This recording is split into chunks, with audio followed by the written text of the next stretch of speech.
Okay okay అమ్మాయి ఏంటిది చేతికి ఆధారం ఇదేనా ఇది మన మెన్ సర్కిల్ ఒక 2-3 days పోస్ట్పోన్ అవుతుంది అంట కట్టుకుంటే. నేను యూట్యూబ్లో చూసి కట్టుకున్నా. అయితే నాయనమ్మ అన్నది ఇక్కడికి వచ్చినాక మేము ఎప్పటి నుంచో కట్టుకునే వాళ్ళము అని చెప్పింది. చెప్పమ్మా చెప్పు, నువ్వు పొద్దున నాకేమో చెప్తున్నావు కదా. ఉట్టికి కూర్చోబెట్టి మా దండ కట్టేది. అది ఎప్పుడు సందో ఉంది. వరుసాయి కట్టాలి. ఉట్టి కింద కూర్చొని కట్టాలి ఖచ్చితంగానా? ఖచ్చితంగా. మరి మాకు అయితే గోళీలు వాడుతున్నాం. గోళీలు ఎప్పుడు వేసుకున్నామే మస్తు వేసుకుంటారు. కాలుకి కూడా కట్టుకున్నా. నేను అట్లా కట్టుకున్నా అని చెప్పి మీ నాయనమ్మ అన్నది పొద్దున.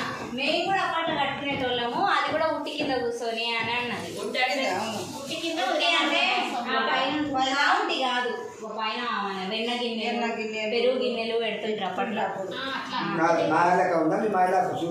మేమైతే బ్రహ్మముహూర్తం ఎప్పుడుదో చూసి